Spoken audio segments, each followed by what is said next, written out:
Hey guys, I know it's been a while since I've done really anything, but especially anything coding related.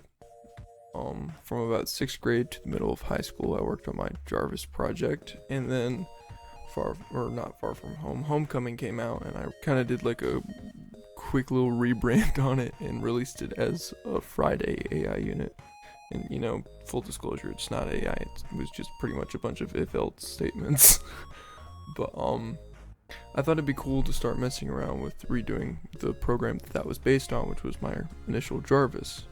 And that's on a laptop at my house. I've since moved out and live in an apartment right now. And that laptop's far, far away. So I'm just working on making a new Jarvis. So this is episode 1, I guess. So I basically made this code, spent a whole bunch of versions, but I made initially let's try this one. A code that you could put in a word. So you say link, I don't know. And you can say what the word starts with. Woo! Big time. The big league stuff.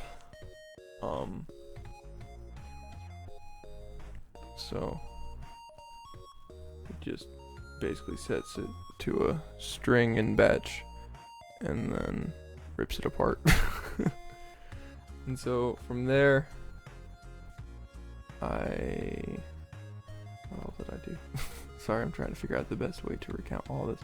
Oh, so I made this code, which was supposed to let you put in a word, and then it would count how many letters were in it, and what letter it started with, and what word it was, and all that. It took forever, but I finally got it with this. So I'll say ham. Yep. And that was just some checkpoints to make sure everything was processing correctly. So as you can see, the word is ham, has 3 letters. We did it. So I kind of polished it up, and now what it does in the final version so far is you put in a word, it rips the word apart. You can have up to 15 letters in a word. I figured that was the best number to have before you hit diminishing returns on its vocabularistics. So then it turns that into these variables, turns the string variables into these named variables, and then checks based on what they are. So basically, when you put in the word, it adds a dot to the end of it. And so this is all checking for that dot. So when you check for that dot, I could have made this be like a math-based thing to where like each time it goes, it adds 1, but I thought that would be kind of overcomplicating it.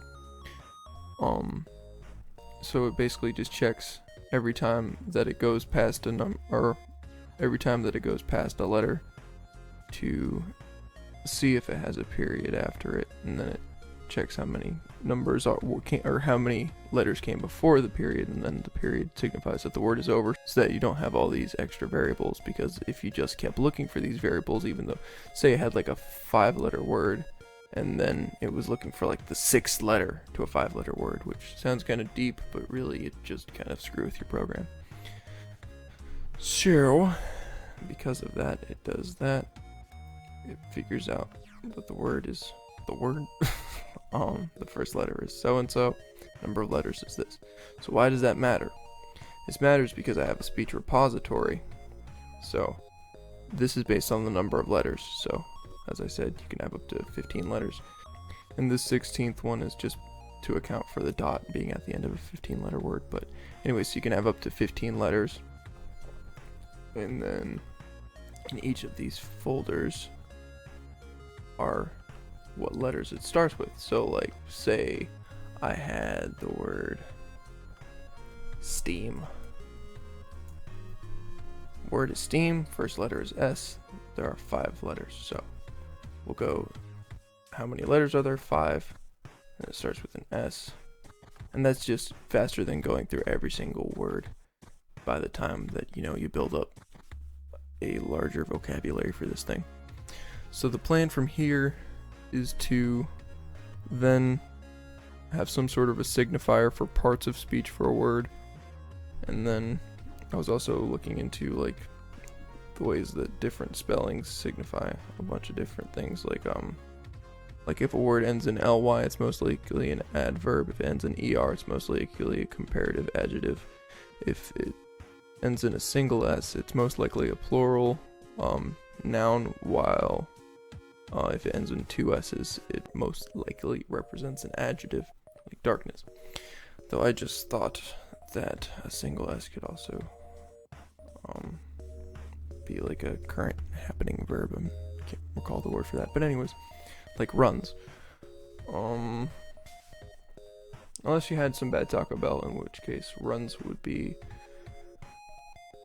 I guess, an unfortunate noun.